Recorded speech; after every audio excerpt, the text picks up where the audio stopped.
Hi, this is Anita from 5 Minutes with Art. Today we're going to talk about another great artist. In fact, one of my other favorite artists, an artist that I really appreciate and love, is Georgia O'Keeffe.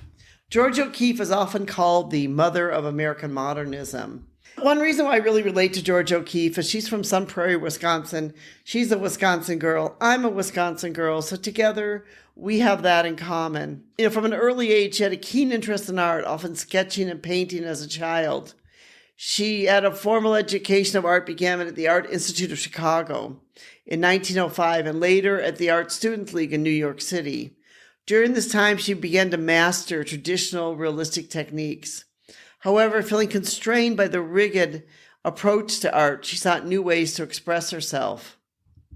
And so she began to really break barriers early on. She was somebody who was not afraid to sort of push the limit, break the barriers. And her real journey towards modernism began in 1915 when she created a series of abstract charcoal drawings that broke away from traditional representation. These works were characterized by flowing lines and organic shapes and, marked as the emergence of a unique style. And this was really quite revolutionary for this time, for an artist like her to be able to do this.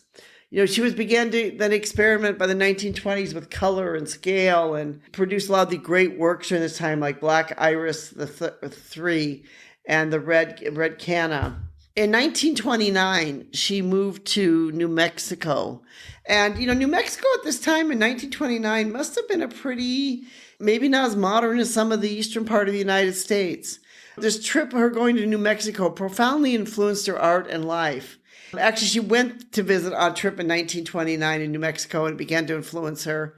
And then she began splitting her time between New York and New Mexico, eventually making the home permanent in 1949. So it took her about 20 years or so to really permanently move to New Mexico, but she spent the 20 years going back and forth to the Southwest area. That's why you see a lot of her work sort of has this Southwestern type of feel to it, everything from the ram's head skull, to some of the flowers and the other things.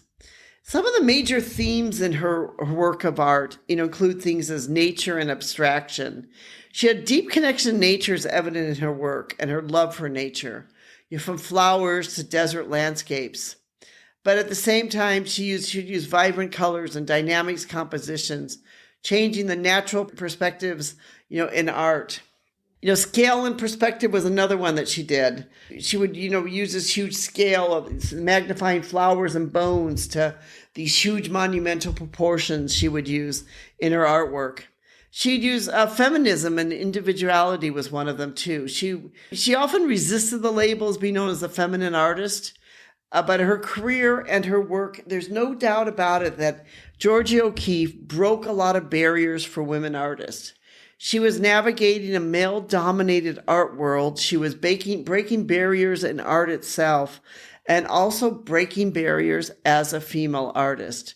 She truly was, in so many ways, a remarkable woman who wasn't afraid to break the barriers. She wasn't afraid to try new things. She wasn't afraid to experiment with art and other things like that. She really was not afraid of that. She saw that probably in many ways as an opportunity.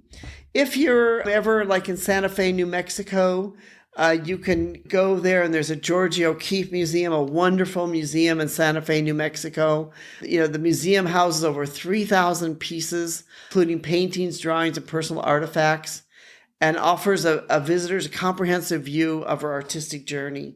So if you ever are in Santa Fe, do stop in and see the Georgia O'Keeffe Museum. Her art reminds us all to slow down and look at the beauty around us, because her art focused so much on nature and individuality and self-expression that Georgia O'Keeffe really taught us that, just slow down, look at art, look at the nature around you. She remains a symbol of creativity and resilience and innovation, and her legacy continues to live on, not only in museums and galleries, but also in the hearts of many Americans. I know for myself personally, I love her. I really appreciate her. She's definitely one of my favorite American artists. Thank you so much for listening with 5 Minutes with Art. We hope that you've enjoyed this 5 minutes to learn something about this extraordinary woman, Georgia O'Keeffe, who certainly does deserve our respect. We have written a blog post on it, which is called The Life and Legacy of Georgia O'Keeffe, Mother of American Modernism. We'll put a link in the description if you'd like to be able to check out some more about her and see some of her actual works of art. Thank you so much for listening and being part of our community.